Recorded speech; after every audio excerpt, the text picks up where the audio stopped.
Welcome to our 9.5 Completing the Square video. In previous lessons, we solved quadratic equations by finding square roots, by factoring, by graphing. These methods work in some cases, but not all of them. So one case that we're going to work on now is completing the square. So we can model this process by using algebra tiles. Now, we're not going to do that as we get into it, but I just kind of want to show you how it's working and what exactly that it means. So this first representation is x squared plus 8x. So that big blue box means x squared, and each one of the green boxes represent just an x. So we have one x squared, and then we have 8 x's. Okay, so if you go down below a little bit there, it says here's the same expression rearranged to form part of a square. So notice the x tiles have been split evenly into four groups, or into two groups of four. So again, we kind of have a square right there. We can see that the square is not completed, but each side of our square is x squared plus 4x. I'm sorry, it is x plus 4 on each side, because each one of the green ones mean 4 now. So you can see over on the right side now that we still have our area, and we have to complete that square by we put in these little yellow boxes. And however many boxes that we put in, that's what we call by completing the square. So x squared plus 8x, that's what we get when we multiply x plus 4 squared, and then we have to add those 16 tiles to it in order to complete that square.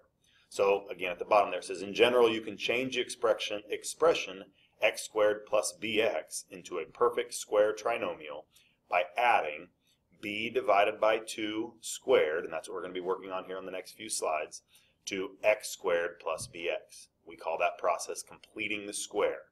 The process is the same whether b is positive or negative, it does not matter, but again, we're going to practice this here now. Alright, so on this first problem, we are going to figure out what c could be so that this is a perfect square trinomial. You saw on the last page that we have a formula for helping us complete the square, where we take b divided by 2 and square that value. So you take half of your b value and square it. So in this case, you can see that our b is negative 16.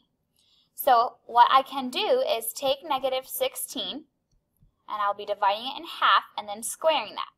So negative 16 divided by 2 is negative 8, and I'll square that, and that gives me positive 64. What that means is that I can now make c a positive 64. It is a perfect square trinomial, meaning this is a special case. We can actually factor this case because it's x minus 8, x minus 8. We're not actually factoring in these problems, but this is what is setting ourselves up to do. That's where we got the 64, is that this is going to be a special case, x minus 8, x minus 8, if I factored it further. That will help us later on when we start actually completing the square.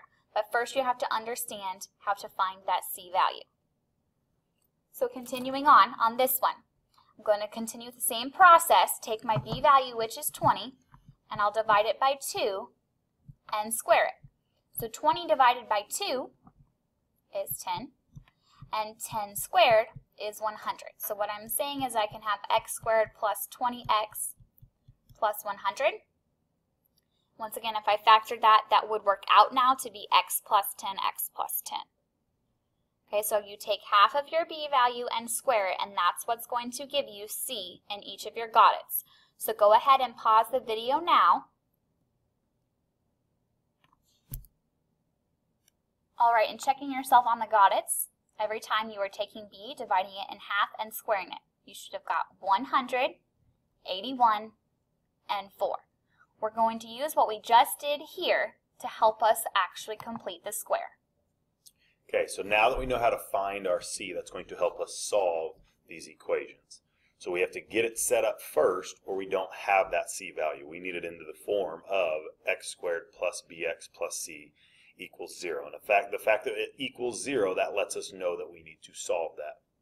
So the first step is we are going to move that 16 over to the right side. So we're going to subtract 16 from both sides.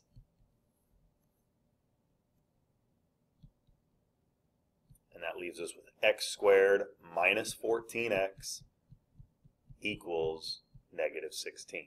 Okay, now we need to find that c term. Just like we worked on this last slide, we're going to find the half of b. So half of negative 14 is negative 7, and then we are going to square negative 7. Negative 7 squared is 49. So since we are going to add 49 to our left side of the equation, in order to keep it fair or keep it even, we need to make sure that we add 49 to both sides of our equations, or of the equation.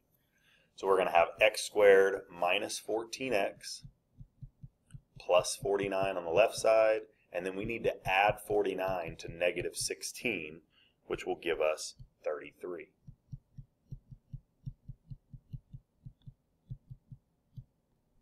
Okay, now we can go through and we can factor the left side, and we see that it is a special case. My a is a perfect square and my c is a perfect square.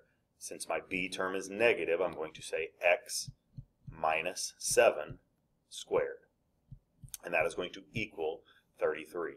Now, I'm going to go ahead and solve this, and this is when it comes back into reviewing of solving by square roots. And so I'm going to take the square root of both sides to get rid of the squared term. So the square root of x minus 7 squared is just going to be x minus 7.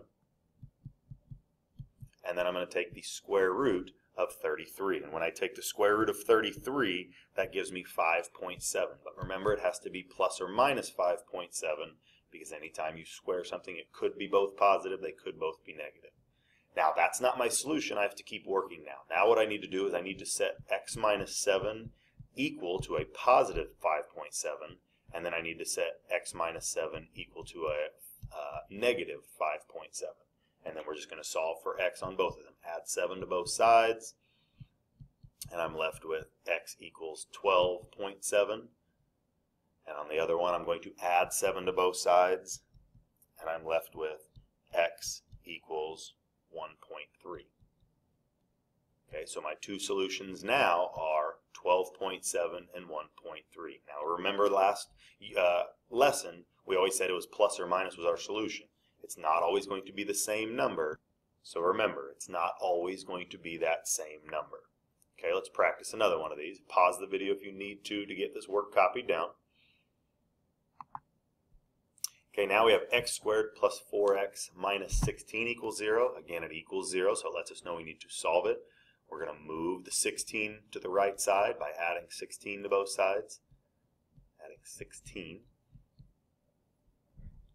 And I'm left with x squared plus 4x equals 16. Now is where I take half of my b. 4 divided by 2 is 2, and then square that. So 2 squared is 4. So I'm going to add 4 to both sides. X squared plus 4x plus 4, and then add 4 to 16 to give me 20.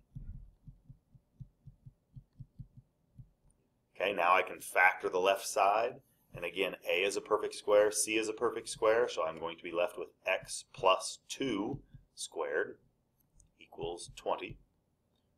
And now I'm going to solve by square roots. I'm going to take the square root of x plus 2 squared, leaving me x plus 2 equals the square root of 20, which is plus or minus 4.5. Now I set up my two equations. X plus 2 equals a positive 4.5, and x plus 2 equals a negative 4.5. And I solve both of them for my x by subtracting 2 from both sides. I'm left with x equals 2.5 on one of them, and the other one is x equals a negative 6.5.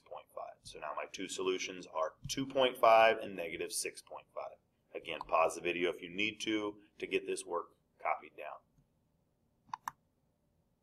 Again, now pause the video again and work through your 3 got it's and check back to make sure that you have the same answers that we do. All right, and checking yourself. On the first question, you should have got t equals 15 and t equals negative 11. T equals 15, t equals negative 11. If you did not get this correct, go back and watch the other 2 examples to see where in the process you are making a mistake. Mark that for yourself so that you can ask about that in class. On this second example, the answer is no solution because you should get to a point where you have to square root a negative number, which you cannot do. So remember, when you can't square a negative number, that's going to give us no solution. And for the third example, x equals 3.3 and negative 15.3. So remember, the steps were written for you on a couple of pages ago. Follow those steps and actually write down any questions you have so that you can ask in class.